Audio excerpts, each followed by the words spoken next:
Finally guys, na nandito na tayo ngayon sa Pangasinan. Welcome to Dagupan.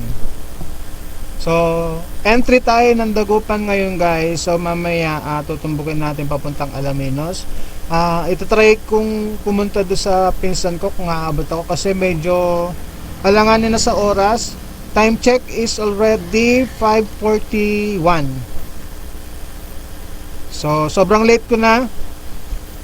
Dami ko kasing stop over kasi dami kong pinupuntahan ng mga lugar. So tara guys, pasukin na natin ang lungsod ng Dagupan.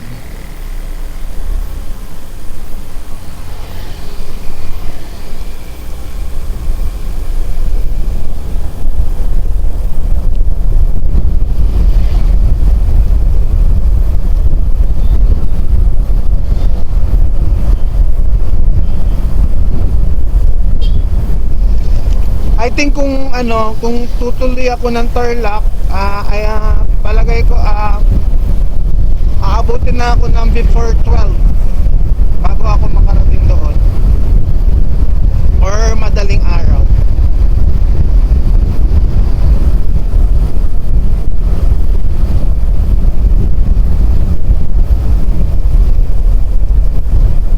Ayan, kung pansin nyo sa mapa sa cellphone na dito sa gawing kaliwa ko, dagat na siya.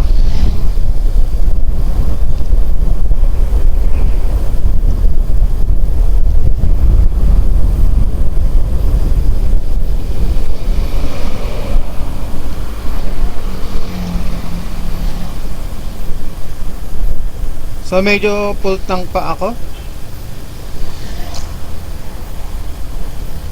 Simula sa San Fernando, La Union up to here dito sa Dagupan, entrance ng Dagupan, hindi pa nababawasan yung pinakarga kong gasolina.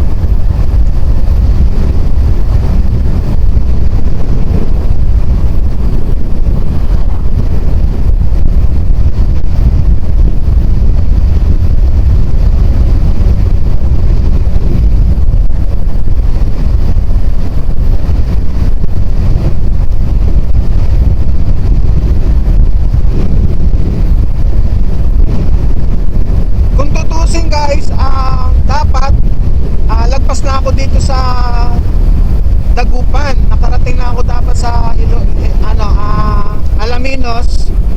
Pero nagkamali ako ng way. Muntikan na akong pumasok sa way papuntang T-Plex. Buti na lang napansin ko welcome to T-Plex. Hindi na ako tumuloy kasi bawal yung motor doon. Baka mahuli tayo. As in, bawal talaga ang motor doon. Pwede lang yung mga malalaking motor, 500cc, ganyan. Mga 200, 400, hindi ko alam. So, hindi ko alam, doon pala sa Rotonda, sa Rosario Rotonda, pwede ka palang dumaan doon.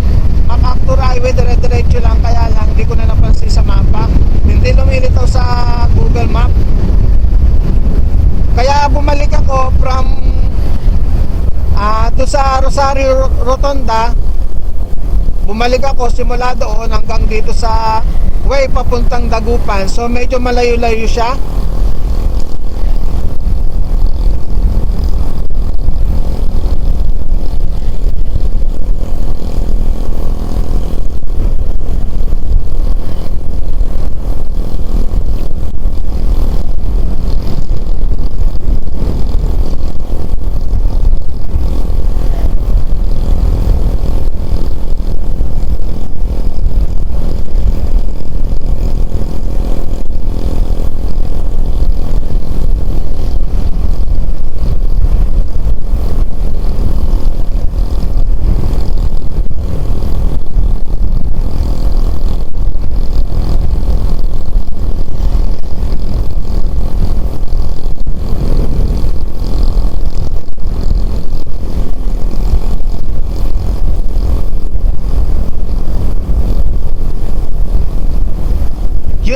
guys, hindi tayo pinagpala, hindi tayo tinadhana sa mga tamang daan. Una, doon sa Abra Road, hindi tayo natuloy doon. Nasa kalagitnaan tayo ng Abra Road sa pinakatuktok ng bundok. Pinakatuktok ng bundok, pagdating ko doon, nakaharang yung tibag na lupa at saka yung nakatomba na puno. Kaya hindi ako nakapasok.